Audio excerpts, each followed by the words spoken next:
problem utama kanjeng Nabi Muhammad sallallahu alaihi wasallam ketika memaklumatkan diri jadi nabi niku piyambake ini wong Arab. Arab niku tiyang Mekah. Wong Mekah niku terkenal ummiyah. Ummiyah niku goblok-goblok, tidak terpelajar. Sehingga itu menjadi masalah besar bagaimana mungkin seorang nabi Sayyidul Awwalin wal Akhirin kemudian dari daerah yang sangat minus pendidikan, apa? Minus pendidikan. Sehingga ketika Nabi memaklumatkan jadi nabi, itu orang pertama protes itu orang Yahudi.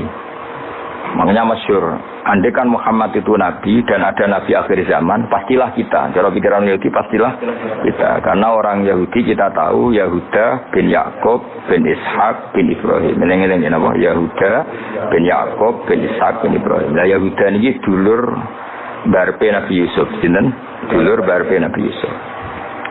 Sehingga secara nasab itu terus dimasalahkan Nabi. Nah, karena Nabi itu dimasalahkan, delalah kersane pangeran, mbah-mbah Nabi itu punya tradisi yang menunjukkan bahwa beliau itu tidak pernah bohong. Misalnya yang paling dekat kita tahu adalah Muhammad bin Abdullah bin Abdul Muthalib. Abdul Muthalib ini orang yang suka tawaf ning Ka'bah. Suka tawaf di Ka'bah, kemudian ada pintu di Mekah namanya Babu Saibah, apa? Babu Saibah atau Babu Bani Saibah. Terus sampai tok wau Ilyas. Ilyas itu wa awaluman ahdal budna ila rihabil haramiyah. Ada tradisi memberi hadiah ke Ka'bah. Singkat cerita, Imam Berjanji ini termasuk Sayyid Al-Husaini, Imam Berjanji ini namanya Ja'far bin Hasan Al-Berjanji ini.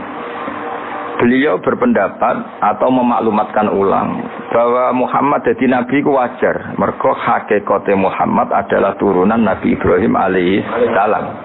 Berarti sama dengan klaim mereka kalau mereka mintoriki Ishak, ya, nabi-nabi kayak Nabi Yusuf kan mintoriki Ishak. Berarti kan Yusuf bin Yakub bin Ishak bin Ibrahim. Dan kita tahu secara mujma' alaih Ishak ini punya saudara lebih tua namanya siapa? Ismail. Nah, kanjeng Nabi ini zuriyahnya sinten? Ismail. Lalu itu butuh data empirik, data bahwa Ibrahim itu pernah di Mekah. Kalau betul orang Mekah itu turunan sinten? Ibrahim, maka butuh bukti empirik. Bicara saniki artefak nopo-nopo bukti-bukti yang pernah menunjukkan Ibrahim di Mekah. Ini terus dijawab pangeran ketika orang Yahudi meragukan status nasabnya sinten Nabi Muhammad, terus pangeran terangno fihi ayatum bayyinatum maqamu Ibrahim, bahwa Ibrahim benar-benar pernah di Mekah. Di situ ada batu yang pernah diinjak Nabi Ibrahim. Jadi makom itu bukan kuburan, tapi apa? Sesuatu yang pernah didomisali, ya, atau pernah diinjak. Jadi malah itu darani makom Ibrahim niku batu yang diinjak Nabi Ibrahim ketika bangun apa? Ka'bah. Ya karena mukjizat terus bekas. Dan bekas itu mulai dulu orang yakin dan pasti itu sisa atau bekasnya kakinya Nabi Ibrahim. Lana Ibrahim nate urip teng Mekah karena sampai bangun Ka'bah. Apalagi dulu bangunnya pasti lama. Berarti mungkin sekali Ibrahim meninggalkan zuriyahnya di Mekah. Makanya Quran terus cerita bahwa Ibrahim niku ngendikan ketika mau meninggalkan Mekah, inni askantu min dzurriyyati biwadin ghairi dzar'in inda baitikal muharram. Terus ada kepastian, makanya Quran ayat-ayat itu masih menjawab keraguan orang Yahudi bahwa Muhammad kenapa jadi nabi, dia itu anaknya siapa, turunannya siapa. Padahal di Taurat dan Injil jelas aturan nabi itu zuriyatam ba'duha min ba'd.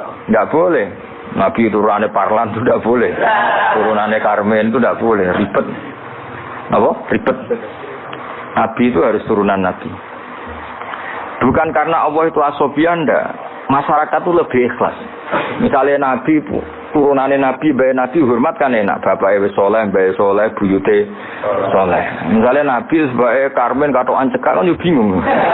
Orang dihormati bapaknya nabi, dihormati katokan cekak main gaple, kan juga bingung. Jadi aturannya harus itu. Nah kiai oleh kiai kan tidak maksum, derajatnya kan di bawah. Pemenang kiai maklar tambah oleh, soalnya itu oleh.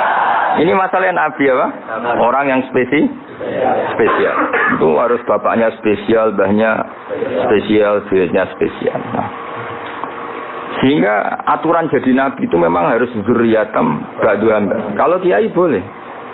Kalau maklar tambah boleh. Tapi kalau nabi tidak boleh. Nah, aturan-aturan itu ada di Taurat dan Injil. Makanya yang pertama di soal orang Yahudi, kalau Muhammad Nabi itu bapaknya siapa, mbahnya siapa.